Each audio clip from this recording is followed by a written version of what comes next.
This is Nick. This is Jack. It's Tuesday, T-Boy Tuesday, September 19th, and today's pod, it is the best one yet. What a T-Boy, Jack. You ready for my itinerary? Talk to me. What do you got, Jack? Hit me up. Take off at BTV at 6 a.m. Love it. Connect in Atlanta at 9:24. Get the Biscoff cookies. Record a T-Boy teaser for today's pod while I'm walking through the terminal. At Terminal 3. Land LAX 6 hours later. And into my open arms, I shall be waiting with an Uber, Jack. I shall be waiting. Put that on the T-Boy corporate card, why don't you? I'm holding up a sign that says, co-host, co-host, co-host.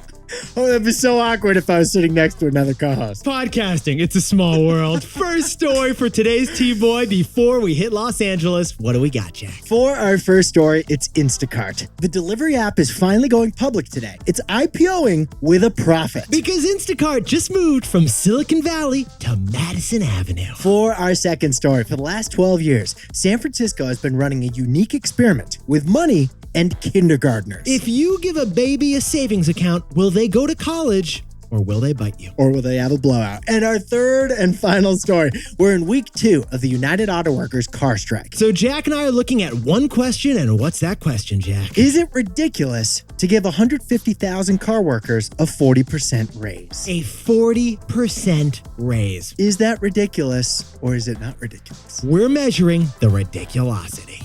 But Yetis, before we hit that fantastic mix. What a mix of stories for a T-Boy Tuesday, man. By the way, if the pod's this good when we're apart, what's going to happen when we're together? We're going to have to sit down, stand up, and stay seated, Jack. Yetis, there is a new trend in corporate America Nick and I have to tell you about. Besties, there is a new office lingo we all gotta know. According to the Wall Street Journal, feedback is dead. Or specifically, the word feedback is dead. That's right. Apparently, the new word for the word feedback is feed forward. That's right. The word feed forward has replaced the word feedback. Because the word feedback carries lots of negative baggage. Negative feedback, critical feedback. He doesn't take the feedback well feedback. And if you think about it, the word feedback is backward looking. It's about the past. Feedback. It's about why did you do that thing back then when I would not have done that thing, but you did that thing. And nobody likes being asked, why did you do that thing back then? No, it's never a good sign for the corporate report. It's like giving feedback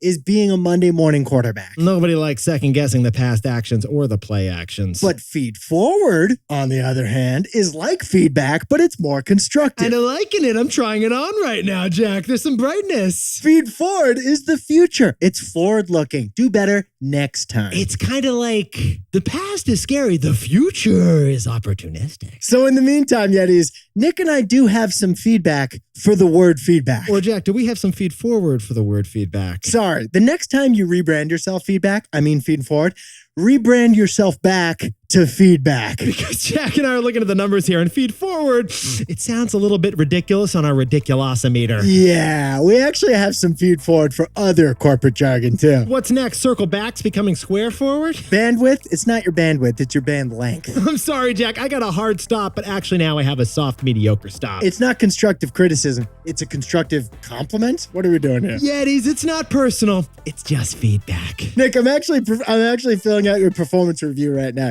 You handle feed forward very forward. And in the spirit of looking forward, Jack, let's hit our 3 stories. 15 years before this song, 2 boys from the Northeast met in a dorm. They had an idea that caused a cultural storm. It's the best one yet, but the best is the norm. Jack, Nick, that's it. I don't even think they need to practice. 50%, that's a fat tip. T-Boy City on your at-list. If you know, you know, cause we ready to go. We can't wait no more, so just start the show. Start the show. For our first story, Instacart stock is going public today. So Jack and I jumped in T-Boy style to the IPO paperwork. And we discovered that Instacart is really more like Instagram these days. Instacart actually looks more like Instagram. But Yetis, before we hit that story, full disclosure, Instacart has sponsored this show for this past summer. But here's the thing, Yetis. With all sponsors, Jack and I have editorial independence, and they aren't sponsoring the show today. So we cover everyone like we would cover anyone. And today is Instacart's IPO. Instacart. They pioneered the gig app grocery delivery 11 years ago. Instacart. It's Uber for your onions. It's Lyft for your legumes. Now, Yetis, during the pandemic, that's when most of you tried Instacart for the first time. Instacart was like your third roommate with your buddy Timmy. Yeah. In 2020, sales for Instacart rose by 600%. That's 7xing for those who are keeping count because germ-averse people practice their social distancing. You were worried about walking into aisle 6 and walking out with a little bit more than those legumes. So the pandemic was great for Instacart, but today, order growth has slowed to just 3% compared to last year. We repeat, Instacart's growth has gone from 600% to just 3% today. And we see that growth slowdown in the new valuation of Instacart. That's right, because Instacart raised venture capital money in 2021 at a whopping $39 billion valuation. Where are we today, Jack? Today, its growth is pretty much flat, so it's going public at a quarter that valuation, just $10 billion. But Yetis, here's what Jack and I found fascinating about this story. The numbers behind Instacart reveal another layer to Instacart. Like an onion or a parfait. Let's go with an onion. Let's go with a millefeuille. A what? A millefeuille, it's like a French, I have like no a French idea. pastry. Oh, we're just going to move on. We're going to move on. No idea what a millefeuille is. Nick's in the premium section of Instacart. Un peu de grès poupon, s'il vous plaît. Yetis, here's what Jack and I noticed about Instacart. Instacart's not just a grocery delivery app anymore. No, Instacart is an advertising icon. You'd be shocked by this stat. Nearly 30% of Instacart's business today comes from advertising revenue. That's right. Instacart is on pace to make nearly $1 billion in advertising sales this year. So while the money made on groceries is flat, the money made on ads for Instacart is booming. Yetis, Jack and I jumped further into that IPO paperwork.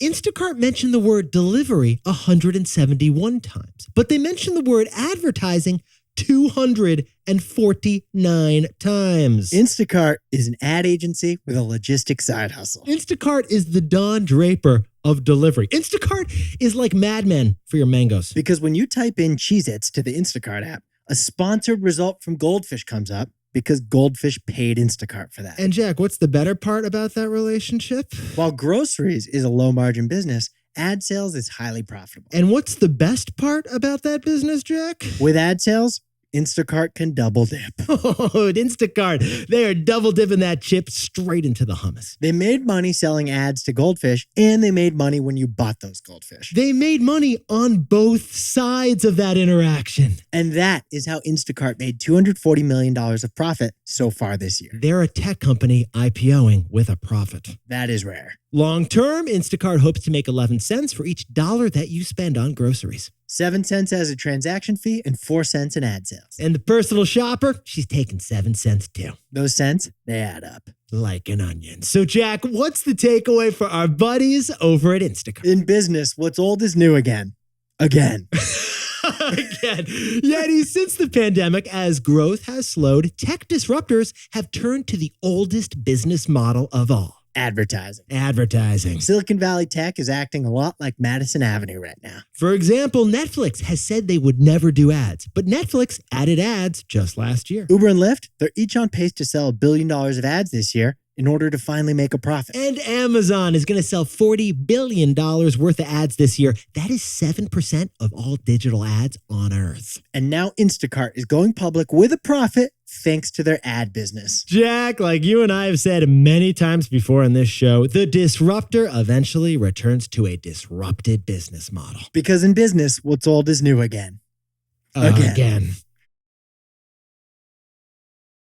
For our second story, 12 years ago, San Francisco tried a money experiment with kids. Here it is. Give college savings accounts to every kindergartner. We just got the results of that experiment 12 years later, so we jumped in T-Boy style. Kindergarten, Jack, does not feel like yesterday. It actually feels very long ago. We didn't know a nickel from a pickle back then. You're like bartering with graham crackers. I once thought a Lorna Doone was a currency, Jack. But Yetis, in 2011, the city of San Francisco launched the nation's first ever universal college savings program. Every single kindergartner enrolled in a San Francisco public school had a savings account auto-opened for them. Not too shabby. The parents didn't have to fill out any paperwork. On day one, when the kid arrives in the public school district, they had an account waiting for them with $50 put in by the city. We repeat, you got that JanSport backpack with the initials on, and boom, you've got $50 in a college savings account set up by the city of San Francisco. Now, this experiment was called the K-to-C program, kindergarten to college. The city known for D2C, direct consumer, did K-to-C, kindergarten to college. Yes, the savings accounts were intended to pay for college someday. Yeah, we call it cash for kindergartners. K-A-S-H, cash for kindergartners. So Jack and I got curious about this study. We jumped in T-Boy style and we found this really interesting part, didn't we, Jack? The city of San Francisco didn't just give you that $50. They rewarded you with more money if you showed care for your bank account. Yeah, like second grade, you got a bonus if you were checking your savings account. If you, the kid, log into your account to check the balance at least once a year, Then the city will add another $20 every time. or Nick, if you download and read financial literacy materials that they posted on their website, Then the city would deposit even more money into that account. so you make money just by checking in on your money. They've basically incentivized financial habits beginning as kindergartners. And then each time the balance gets bigger, you earn a little more interest. Your family can deposit some savings. Eventually, you can convert it to a tax-advantaged 529 investment account. Fast forward 12 years later, and boom, Yetis, we just got the results. Jack, can you whip out the whiteboard for us? This year, the original kindergartners from 2011 are graduating high school and going to college. And how much money is in that account that began with just $50, Jack? The average account has $1,422 in it. Not too shabby. That is 28 times more than the $50 that they each started with. Now, Yetis, $1,422, that's not going to pay for tuition these days. That is not going to get you far with the administration, Jack. But you can buy a couple of books, maybe a couple of backpacks, or a subscription to ChatGPT Plus. Boom, and that thing's going to write all the essays for you anyway. Now, today, this program enrolls every student, regardless of when they enter the school district, and they have $15 million in all those accounts. And that's not all. This whole baby college savings idea, it's actually caught on across the country. 38 states have emulated the program that started in San Francisco. 5 million kids K through 12 have a college savings plan, even if they think a Lorna Doone cookie is a form of currency. That's a lot of pickles. I mean nickels. So, Jack, what's the takeaway for our buddies who are every kindergartner in the economy? This isn't an investment. This is a manifestment. Yetis, what this fund did was give kids cash for college. $1,400, not too shabby, pretty straightforward. But the real win for these kids wasn't that cash. It was the mindset shift that came with it. Because get this, research showed that kids with any college fund are more likely to pursue college in the first place. Nick, researchers found that any amount of money in those college funds becomes motivating for them to go to higher education. It could have been $50, could have been $1,400, it could have just been $1. Just having the fund is what made the difference. When a kid holds an account statement in their hands that says college savings fund at the top, regardless of the amount, they picture themselves going to college someday. The way Jack and I see it, it's the mindset shift. It can be self-fulfilling. They do what it takes to get to college after that. Every month, the statement from the bank is a reminder to do well in school and stay out of trouble. So Yetis, the $50 that the city put into those kids' accounts, that was an investment. But the change to those kids' mindsets, that makes it a manifestment. And now a word from our sponsor, Athletic Greens. Yetis, we got a business trip this week in California. We packed the toothbrush, the phone chargers, and the microphones. And 5 travel packs of our go-to daily nutritional supplement, AG1. Yeah, because Jack and I are going to be drinking 1 bottle of AG1 each morning from the hotel this week in LA. AG1 is perfect for when you're traveling, because you need that immune support when you're sucking in used airplane air. And it's perfect for business travel because you need that energy boost for all the meetings all day. And it's perfect for LA because AG1 supports your gut health and your glowing skin. And you are glowing right now, Jack. Yeti's AG1 has 75 high-quality vitamins, probiotics, and whole food-sourced ingredients in one tasty scoop. You mix 1 scoop into a glass of water, you're ready for that business meeting with Gwyneth Paltrow. Actually, you're going to look like Gwyneth Paltrow. If you're looking for a simple and effective investment in your health, try AG1 now. You're going to get 5 free AG1 travel packs and a free 1-year supply of vitamin D with your first purchase. Go to drinkag1.com/tboy today. That's drinkag1.com/TBOY. Check it out. For our third and final story, the biggest strike of the year, the auto worker strike, is coming down to one number. And what's that number, Jack? The 40% pay raise they're demanding. The 40% pay raise. Is a 40% pay raise ridiculous? We jumped in T-Boy style to find out. We whipped out the ridiculousometer. Yetis, the year of the strike continues. Hollywood writers are in their 4th month of being on strike. Actors are in their 2nd month of being on strike. And automotive workers are in their 1st month of their strikes against Ford, General Motors, and Chrysler. Yetis, on Friday, they all stopped working at 3 factories. That chassis, it ain't moving. And the United Auto Workers will expand their strike to more factories if their demands aren't met. Oh, besties, if you've got a 2023 Ford Escape, that is a rare collectible right now. And the update on the negotiations with the car makers?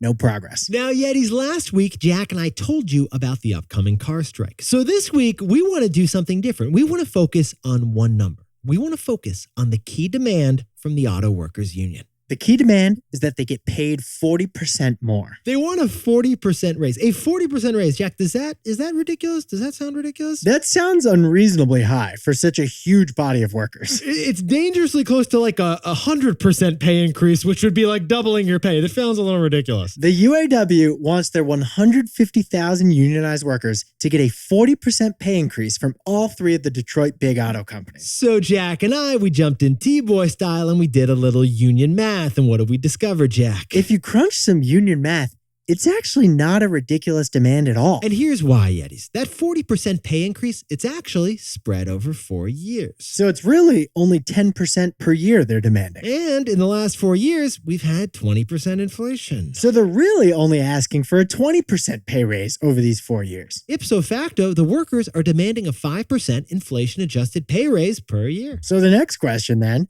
can the car makers afford a 5% inflation-adjusted pay raise for their workers? And when you look at that numbers, the answer is yes, overwhelmingly. In the last 4 years, General Motors' annual operating profit has grown by 83%. And Ford's operating profit has jumped by 135%. So Ford's CEO said if they caved to the union's demands, they would go bankrupt. But Jack and I just crunched the union math on this thing, and we're not seeing the B word in there. If the car companies did this 40% pay raise, they'd still be more profitable than they were 4 years ago. The ridiculosity of this request is not as ridiculous. No, it's really not. But Jack and I did find something ridiculous. So Jack, what's the takeaway for our buddies who are everyone in the car industry? The pay raise isn't ridiculous. The rest of what they're demanding is. Yeah, this is Nick, that is Jack, and we think a 40% pay raise would be huge. It would actually really be a fair win for the auto workers. But the auto workers want more.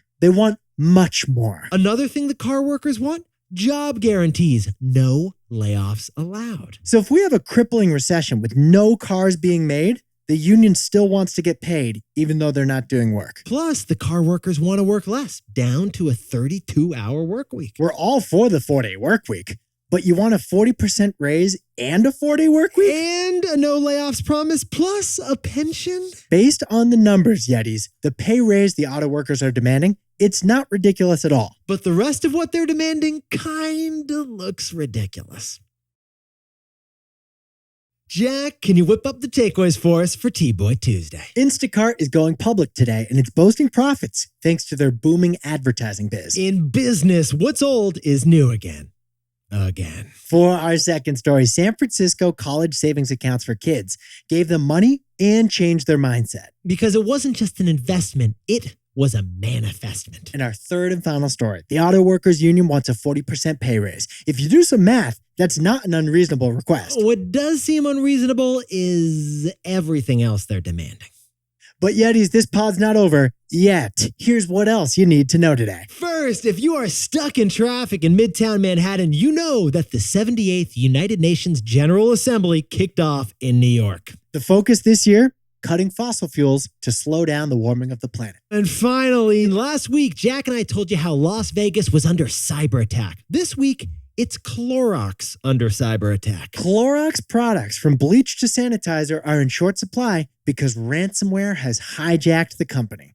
Now, time for the best fact yet. This one sent in by Maximilian von Polnitz from lovely Hillsborough, California. Caviar, the fancy, expensive thing you can order on the menu. The kind of stuff that's probably pretty profitable for Instacart, Jack. Yeah. The average beluga caviar costs, get this, $200 per ounce. And a key reason why this caviar costs so much, why is it, Jack? It's not because of the eggs you're eating. It's because of the fish that laid them. Yeah, apparently it takes 10 years before a sturgeon is able to even produce the eggs that you end up eating as the caviar. So if you want to make some caviar, it takes 10 years. It's a decade-long investment just to get the caviar from one of these little sturgeon. Yetis, you look fantastic for T-Boy Tuesday. And if you have some feedback for us, or if you have feed forward for us, we want to hear it. Just circle back by circling forward. Only constructive compliments on this show. And if there's any other jargon you think needs an update, We'll async this whole convo on Slack later. EOD. EOD, check the memo. If you know, you know.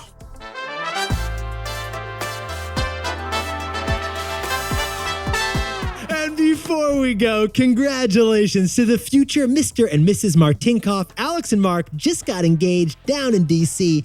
Let's see some ring pics. Congratulations to Unregular Pizza in New York City. They just opened their second location, the Unregular Bakery. And we covered their first location like 4 years ago. Not too shabby. Yes, we did. And happy birthday to Anthony Rotolo, who's turning 27 in Brooklyn. And Ricky Gill just got back from his honeymoon to celebrate his birthday over in Toronto. Happy 11th birthday to Benjamin Rose, who's turning 11 in Bristow Middle School. And Josiah Baker, happy 24th birthday, celebrating as one should at Denny's in Dallas. Happy birthday to Jake Daniels in New Richmond, Wisconsin. And Rich Sturham down the road in Charlotte, Vermont, happy birthday. Great pronunciation, Nick. I stuck the landing, Jack. Don't call it Charlotte. You taught me well. And happy birthday to Kate Chaucer, who's also got a new job in Saratoga Springs, New York. And Taylor Childers is flying home to upstate New York to celebrate that birthday upstate. Happy birthday to Demi in Chicago. And Parker Dunaway is turning 31 in New Orleans. That is a win to celebrate. And to anyone else who's celebrating something today, make it a T-Boy. Celebrate the wins.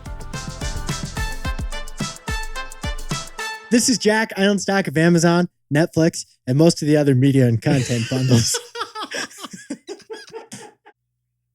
We lost you, Jack. Sorry, gents. It's all right. It's all right. Hit us while money is made. I got time. Yeah. Adam. This is great news because I hated how I said that line. But I wasn't going to redo it either. So now you guys we don't even know what it sounded like. It's like thanks for the feed forward. No feed forward necessary. All right, here we go.